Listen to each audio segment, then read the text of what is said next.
Hey there, Jeff Lewis here from Equity Trust Investment Advisors. How are y'all doing? We're going to try and make this a lot faster than the last one we did that was 20 minutes long and to be a lot more concise. So looking forward to sharing a couple of things with you. Also wanted to just give you a quick update on where we are in the market. This is just our market update that I'm going to try and do more frequently. So far we're about one a month, and I want to keep up that pace. And with any luck, we might be able to even increase that to just keep you guys a little bit more informed about what's going on and what we're seeing on a week-to-week or month-to-month basis. And particularly right now, I want to go into a recession probability. I don't love talking about this all the time, but it seems that because we've got a lot of negative news that's coming out, and we're seeing a whole lot of negative press and negative market movements, we've had quite the swing over the last couple of months. That I just want to make sure that you guys know, and our clients know, and our friends know where we are in our market cycle, and whether or not you should be concerned. And the bottom line is that I don't think we should be yet. And so I'm going to show you some data to help support that opinion and let you know why we feel that way and why I personally am still convicted in this market, and I like where we are, other than the fact that it's still no fun to go through the turmoil and the downturn that we've seen over the last couple of months. But rest assured, I do not believe that this is going to be a prolonged issue where it's going to be multiple years worth of downturns like we've seen in prior recessions, because we just aren't in a recession yet. So a couple of things I'm going to bring up with you. I'm going to start sharing my screen so that you guys can see what we've put together here, and we'll look forward to seeing you there. See you on the other side. Okay, so for right now, what we're seeing, this is just our quick slide deck here that I put together for you to try and make this a little easier on you guys and keep me on point.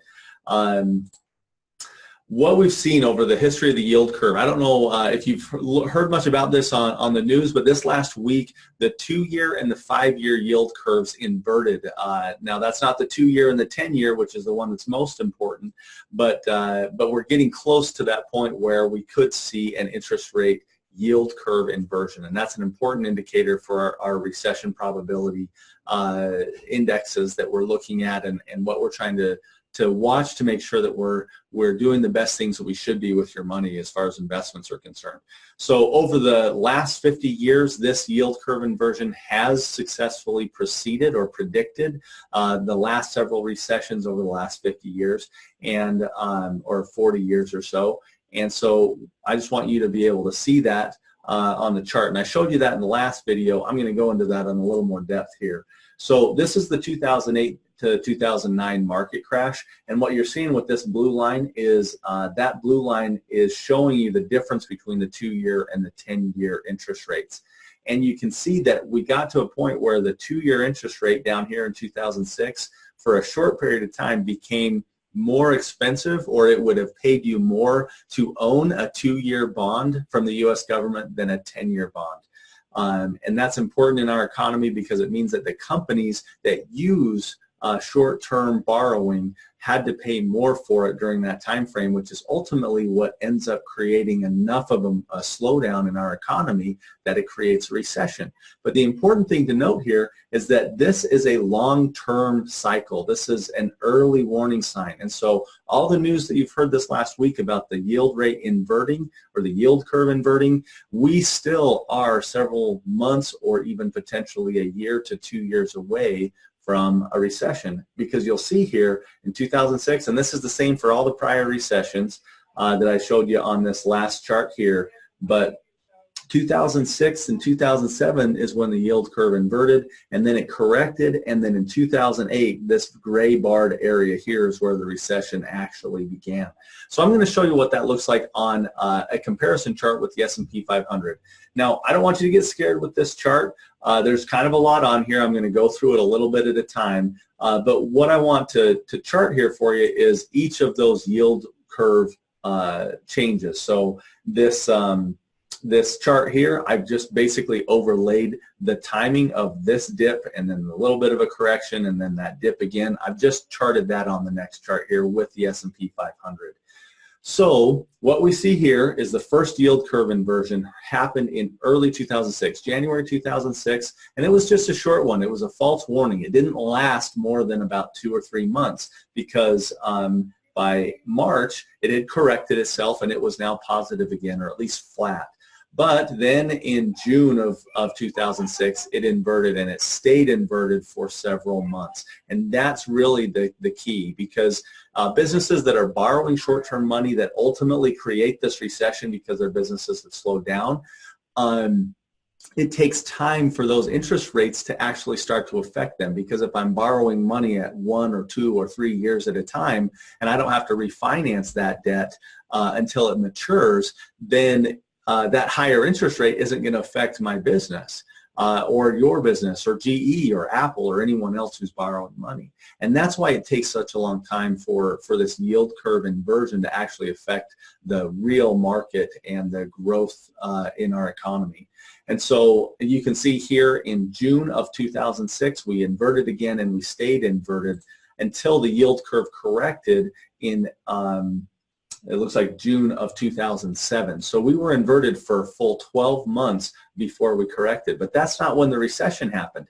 And believe it or not, the yield curve was inverted, and we had 6 or 7% moves here, like you can see on this chart. These are not small monthly moves. We had some pretty decent sized up and down months during that time frame, and all of 2006 and 2007 we were in a rising environment as far as our stock market goes. So even though we had some turmoil here and even 2 kind of bad months here, until that yield curve corrected itself, and it was corrected for several months before you can see that this recession started in December of 2007. And this is the big financial crisis where Lehman Brothers went out of business and the other folks did later on in 2008. And so the recession starts in 2007 in December, and it ended in early 2009, and that's when we saw the worst of the market performance come out of this situation that we're seeing here. So the total loss, if we were following our traffic lights during that time frame and just kind of rode the market out all the way through that yield curve inversion, which we are planning to do again this time because we don't want to pull out too early. We're gonna stay invested through all of this because it just doesn't make sense for us to pull out while this yield curve is inverted. We may take some risk off the table, some equities, and move that to bonds, but we're not going to take too much out, because there's still plenty of growth opportunities here. However, we do want to avoid this big 35, 36% drawdown, which is what we could have avoided back in 2008 had we been following the system that we're following today as far as our investment management process. So I just wanted to share that really quickly with you and give you a couple of key takeaways where we are likely still at least 12 to 18 months away from a recession. And the swings that we're seeing right now in the market, they're not likely to be the big kahuna, that big recession that we saw back in 2008 or early 2000. There's still an opportunity for growth, and that's really the biggest takeaways that I wanted to share with you for right now, is that we just still have a lot of opportunity. It's no fun to go through the volatility that we're seeing right now and the pullback in the market that we've experienced over the last couple of months. And even this week, yesterday we had more than a 3% drop in the Dow Jones and the S&P 500. But those days are going to be pretty well confined. And I still expect that with the other things that we've got going on right now in our economy, the Italy debt crisis is becoming resolved. It's getting there. It's not there yet, but we're getting there. Brexit right now is in some rough waters. We could see a hard Brexit, but I don't think that we will. And when that gets resolved, that's going to help us with the market. And the China trade issues that we've had. The last weekend was the G20 summit, where China and President Xi and President Trump got together. And they started working towards a plan. We could see some future positive developments from that, and they're beginning to back up the same statements that President Trump and his administration have been making. So that's all really good news. The next things that we need to see is that in January, we need to see corporate earnings improve, and we need to see them continue on at least a steady path and not decline. That's going to really help the market. And then we need to see Brexit and Italy get their stuff resolved, and China continue on this path of resolution with their trade tensions. And as long as we see those things, we're going to see the market continue to move. And I don't think we're going to continue to see too many more months of really negative returns. But even if we do, it's not going to be the big recession. We're going to recover within a relatively short period of time. And that's what I expect. I guess I can't be too promissory, and I shouldn't be making too much of a promissory statement, but that's what I expect. That's my belief, and I'm very convicted in that belief. So we're going to keep moving along. And watching the market as we move along here, and I think we're going to be in good shape. So hopefully that was helpful. Leave me some feedback. Let me know what we can do better, what you'd like to see more of. Also, what you'd like to know more about. If there's things you want to know more about in the economy, give me some feedback or send me an email and just let me know at jeff@epictrust.com, and just let me know what you'd like to know more about, and I'll record more videos like this to share what our thinking is on the market, so that you can get a real objective view of where you are and how you should be invested and what you should be doing with your money, and what we're doing with our money and our clients' money. So hopefully that was helpful. We'll see you later. Thanks. Bye.